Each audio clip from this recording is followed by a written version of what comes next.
Hey everyone, this is Mike from the Comic Book Trove, here today with another Marvel Omnibus review, and today I'm going to be taking a look at the recently reprinted Ultimate Spider-Man Omnibus Volume 1.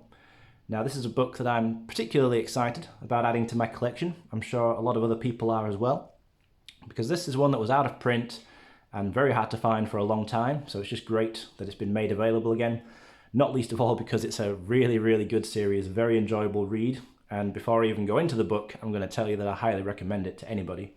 And it's even a good point to start reading Spider-Man as well. It's very new reader accessible. But let's take a look at the book first, and dive in, and I'll flick through it and showcase it and share some of my thoughts as I go along.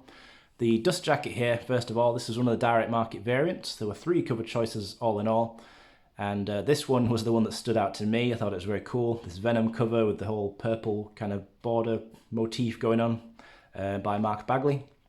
I think this is the cover to issue 36 in the series. But anyway, yeah, I just thought it was really cool. It looks great. The spine, got your Ultimate Spider-Man logo, an image of Spidey in the bottom. You got Bendis, Bagley being the main creative duo here. And Volume 1. We know we're going to get a Volume 2 now. It's currently scheduled to come out in September of this year, so that's very exciting. Looking forward to that, and hopefully to future volumes beyond that as well. On the back, we've got a cover gallery, and your contents at the bottom, which is your typical Marvel Omnibus style. And we've got Ultimate Spider-Man issues 1 to 39, and a half issue as well. Or issue half. Never quite sure how best to say that. But anyway, it's in there. Right, so under the dust jacket, what have we got? We've got the cover to issue 1. This is the standard variant cover. That's by Joe Quesada. Looking at the spine, similar thing, slightly different image of Spidey. You will get a different spine image there depending on which dust jacket you go for. And the back gives you that same Venom DM variant that I've got on the dust cover. So let's take a look inside. This is, as I say, very exciting for me because I admittedly only recently read Ultimate Spider-Man all the way through for the first time back in summer 2021. I read it digitally when I was trying to think of something I could read whilst I was actually away on holiday at the time. And I ended up reading it all the way through very quickly. It was an absolute page turner for me. I was hooked from very early on because I just got so immersed in this version of the character and this world that Bendis and Bagley create in here. I just thought it was so enjoyable. We jump straight into issue 1. Don't get a table of contents in here, nor are there page numbers from what I can tell, having flicked through it. But you do get issue numbers at least on the cover, so you know where you are. And yeah, so Ultimate Spider-Man, what is it? It's basically an alternate take and a modern retelling on the Peter Parker story, as originally created by Stan Lee and Steve Ditko way back in 1962 in Amazing Fantasy 15. And this whole first story arc, first 5 or 6 issues, is like a very kind of fleshed out and expanded version of that Amazing Fantasy 15 classic origin story. So a lot of the things in here and in the series in general are very similar overall in terms of how they are in the main Marvel continuity, but with things being slightly different. So we get a lot more time to spend with Uncle Ben specifically in here. Spoiler warning, by the way. I'm going to talk about a few plot points as I go along, so be aware of that. But yeah, so whereas in Amazing Fantasy 15, I think Uncle Ben appears in 2 or 3 panels at the most, and we only know how important he was to Peter and how much his death ultimately impacts him because of Peter's reaction, but we don't see any of their relationship really, not in that original story anyway.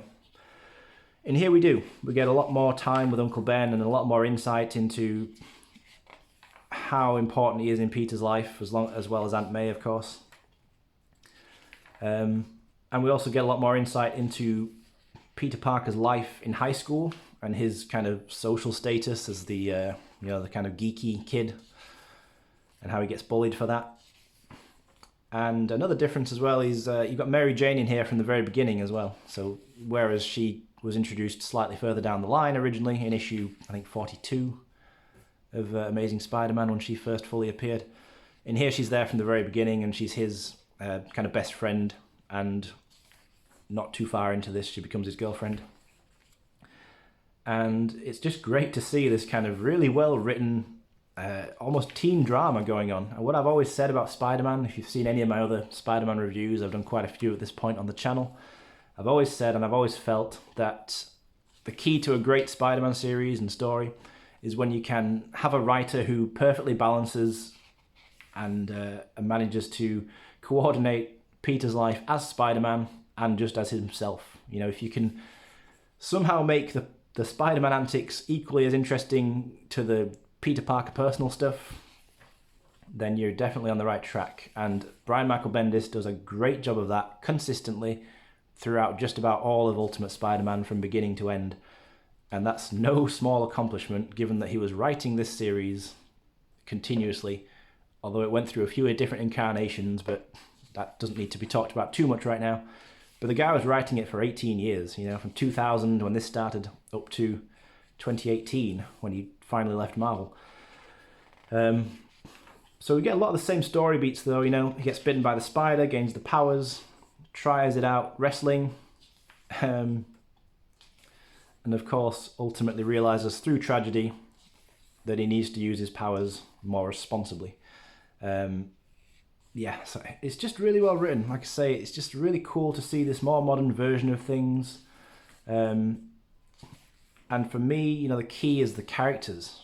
Very much how Bendis writes everybody so interestingly that there's never a scene, or there wasn't for me anyway, where things would cut away from Spider-Man and you'd think to yourself, oh, can we just get back to Spider-Man again? You know, that never happens to me. Every time, all these interactions between Peter, you know, the bullies at school, Mary Jane, his Aunt May and initially Uncle Ben. Later on, Gwen Stacy when she comes into the story. It's just all great. They're all written so well. Everybody's got their own kind of character arc at various points during this story. So here we see the moment where Uncle Ben is tragically killed. You see some very similar kind of panel homages here with Spidey confronting the killer in a very similar style to how Ditko drew it originally. So the initial origin is really very similar, but really from there is where things start to deviate, I suppose, more from the classic style into their own stories. Love this scene here, really beautiful moment with MJ comforting Peter. So we get J. Jonah Jameson. He's playing a similar role initially. You know, he's out to print negative stories about Spider-Man for the sake of sales figures. Let's talk about the Green Goblin though, whilst he's on page. I feel like there's so much to talk about with this series that I risk just babbling on nonsensically if I'm not careful. But Green Goblin's in here. He's really quite different to the Norman Osborn and the Green Goblin of the main universe in that he actually turns into this big kind of giant goblin creature. He's not just wearing a mask and riding a glider around. And a very kind of disturbing character as well. This version of Norman is a true psychopath. Like, he is violent, dangerous, powerful, both physically powerful and in terms of his wealth and social status, etc. Very intimidating enemy. So he's appearing intermittently throughout the whole thing. Aunt May, got to talk about her a little bit. Aunt May in here is so much better written and more interesting than classic Aunt May, I have to say. For me, Aunt May was always the weakest element of classic Amazing Spider-Man. I'm talking if you go right back to the sort of Silver and Bronze Age. She was always just so frustrating, just this kind of vulnerable old woman that Peter had to constantly worry about. If she had too much of a fright, she might have a heart attack or something. In here, she's a much stronger character, much more of a personality of her own, and a character arc that develops through the series as well, which is interesting to see. She initially doesn't know that Peter is Spider-Man. Later on, she learns he is. How she reacts to that is really interesting. The relationship with Mary Jane and other girls that Peter ends up having relationships with in here, including Gwen Stacy, she comes down the line. Kitty Pryde even becomes quite a main character in the series for a while. Kingpin in here. A lot of the classic villains are making appearances, but with their specific stories being tweaked a little bit to keep it fresh and interesting for people who already knew the original stories. But yeah, honestly, so great. Really, really good series. The pencils throughout here by Mark Bagley. You know what? I was never really much of a Mark Bagley fan until I read this series.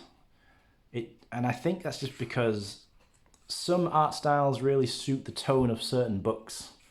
And obviously this is subjective, so you may not even agree with this at all. But I just felt that everything worked here. The story being told and the way in which it's drawn, it just meshes together really well. I think that this Bendis-Bagley partnership was one of the all-time great collaborations from comics that I've read, be it Marvel, DC, or anything else. This just stands out, having finally got around to reading it, late comer to the series that I am. But yeah, just really enjoyed it. And there's an issue coming up, I think, because it's an early issue, issue 13, this one right here. Very early issue, obviously, in the series. We're only 13 issues in, and this is a standout issue in the entire series for me. I think this was actually the series when I was reading it, not the series, the issue, when I read it, where I felt like, okay, from this point, I'm all in. You know, those first 12 issues, definitely entertaining. This issue got me completely hooked, though. Once I was here, I know for a fact that beyond this, I felt completely invested in this story. This is a fantastic issue for me. It's literally just Peter and MJ sitting together in Peter's bedroom. She's come round to, you know, work on homework or whatever they're supposed to be doing. And he makes the decision to tell her that he's Spider-Man. This is awesome because I love when people know that Peter is Spider-Man, people he trusts, and he has that confidant. One of my favorite eras of Amazing Spider-Man is the whole time where him and MJ were married because, you know, he had someone to lean on for support, somebody who knew who he was, what he was doing. It's just nice, I think, when that's the case. So for it to be established early on that he's got, you know, a partner he can trust in with MJ. I mean, initially she laughs her head off, which is pretty good. And then he proves it. He bounces around on the walls. And it's great. It's just a really cool moment. And from here on, obviously, she knows his secret. So she is able to give him advice. She helps him out. She helps him make costumes. I think she sews costumes for him for quite a while because his costumes are always getting ripped up. Yeah, Doc Ock gets introduced in here. This is where Gwen Stacy comes into the story. So she's quite a bit different, in fact a lot different, very different from her original Silver Age counterpart. In here she's more of a kind of teen rebel, more of the rebellious type, not quite the same at all as the original version of the character. She's got a bit of a stronger personality. You know, I'm absolutely a huge fan of Amazing Spider-Man. It's probably my all-time favourite series overall. I just enjoy reading that classic stuff so much. But I'm very close to saying that I enjoy Ultimate Spider-Man slightly more. You know, that's a big deal for me to say that. But yeah, it just all worked for me.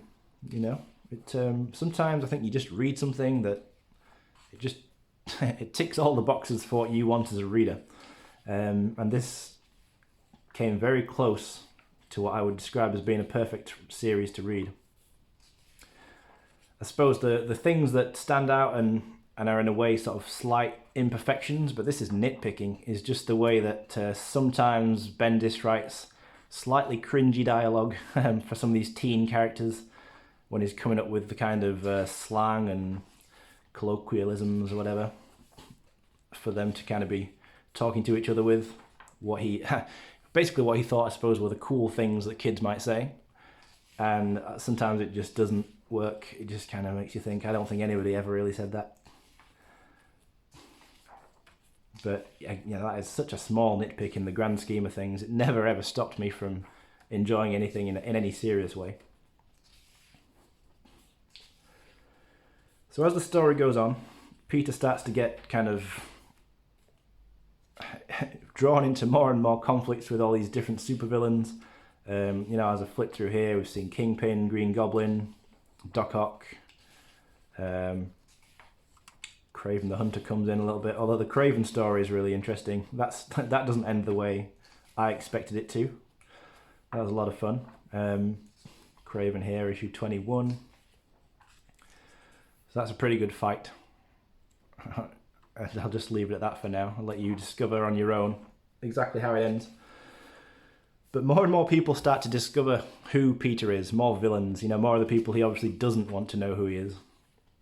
And it almost becomes a little bit, Bendis almost plays it for a joke at times, with Peter kind of frantically waving his arms around like, how many people know who I am? This is getting crazy. Because it gets to the point where it feels like every other person knows that Peter is Spider-Man by the end. And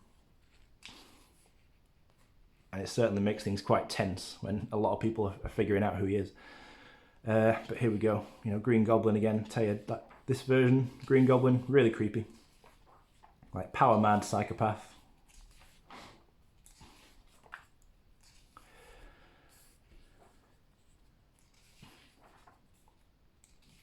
And you get, in terms of, I think I mentioned already, the sort of teen drama element of it, which was equally entertaining for me. So we get Gwen Stacy, once she's introduced. Initially, her and Peter, they really are just friends for a long time, but MJ is sort of naturally quite jealous because Gwen starts coming around to his house a lot, literally just to hang out, but from her point of view, it's this other hot girl hanging around with her boyfriend in his house. Creates some tension. And there are a lot of kind of sometimes melodramatic teen breakups, Peter and other characters are sort of breaking up. Him and MJ have these sorts of, we're broken up, we're back together, we're broken up, we're back together. Stuff that, I don't know, it could easily be boring, it could easily just come across as like, this is not interesting. But it kept me entertained throughout, and I think that you just have to read it, I think, more than anything. I can talk about it and just tell you over and over again how much I enjoyed it, which is what I feel like I am doing. But all I will say is that this is really great Spider-Man material in the sense that Bendis tapped into all the key elements, I think, that make Spider-Man who he is, make the series what it is, and the reason it's been popular for so long. This whole idea of Peter is just the typical kid who happens to get these powers and be able to do these superhuman things, but he's still going to manage a very normal life alongside that, which just becomes overly complicated because of, his self-imposed responsibilities as Spider-Man.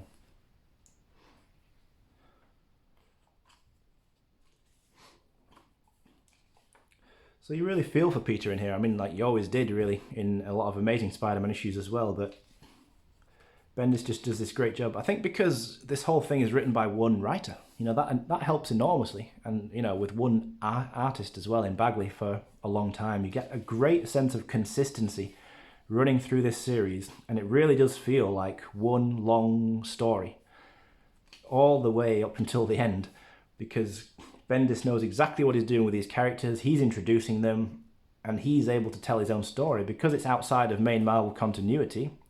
He had the greater freedom to do that. So I think that helps this series enormously as well. So here we've got Venom coming into the story. Now Venom is quite a lot different to what he is in the main Marvel universe. He's not a symbiote here, not in the sense that he's an alien creature. He was created in a lab. It turns out that Peter's dad and Eddie Brock's dad worked together back in the day, and they created this gooey kind of organism that was supposed to be used to bond with cancer patients or people with terminal illnesses like that and be able to effectively cleanse their body of the cancer cells or whatever else it is. They never got to finish it, so it remained unfinished in a lab. Peter and Eddie kind of discover it, and basically, it doesn't do what it was meant to, I suppose, is the quickest summary. So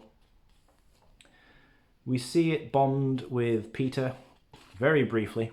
I think just one issue, Peter's wearing this black suit, the symbiote suit, until he realizes almost immediately that it's not good. It's not something you want to have attached to your body.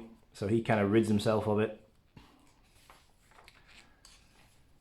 And then it ends up bonding with Eddie, and you can pretty much guess what happens next.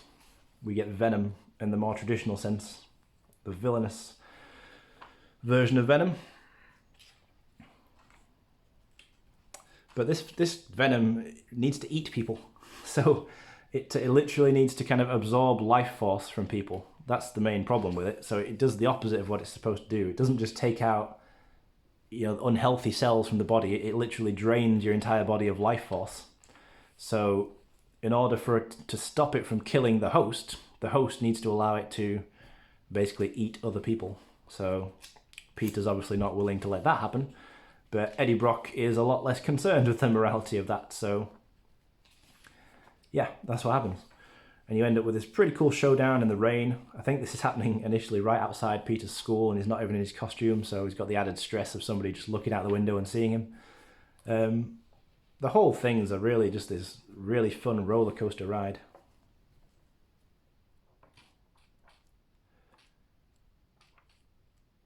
One of these series where,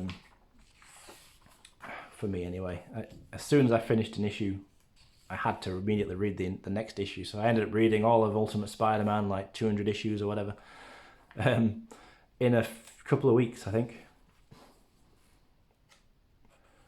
So what we've got here, this is the half issue presented at the end of the book.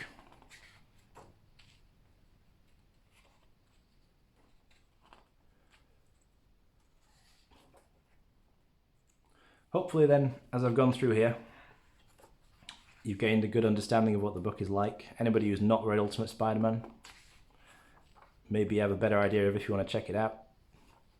Get some variants and different things into the bonus section now. Quite a few Joe Quesada variants. Some different intros and things like that from Brian Michael Bendis. Nice sketches. Yeah, hopefully get an idea though whether or not this is a series you're interested in. I mean, I've done nothing but praise it, so it's no surprise that my recommendation is that you do read it if you're a Spider-Man fan. And it's also a great place to start reading Spider-Man, even though, yeah, it's not the main continuity Spider-Man, so in a way it's less relevant, but in terms of getting a great Spider-Man reading experience, you can do a lot worse than reading this one, I'll tell you that. Quite a lot of cool sketches in the back here.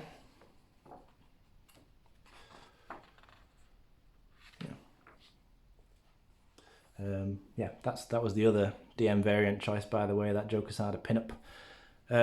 Yeah, honestly, this is a really exciting one to have in the collection. So I don't know how coherently I've managed to talk about this book, because it is one that I got very excited about finally being able to add to my collection. So yeah, hopefully I've done it justice in praising why I think it's good, why I think it's worth checking out if you haven't already.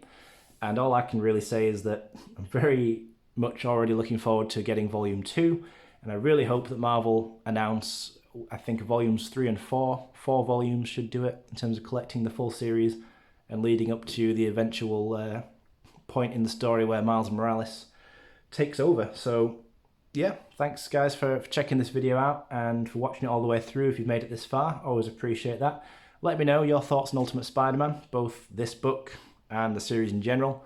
Do you like it as much as I do, or maybe not so much? And if not, let me know why, because I'm always happy to hear other opinions on these things. But anyway, as always, thanks again for watching, and I will be back again soon with another book review.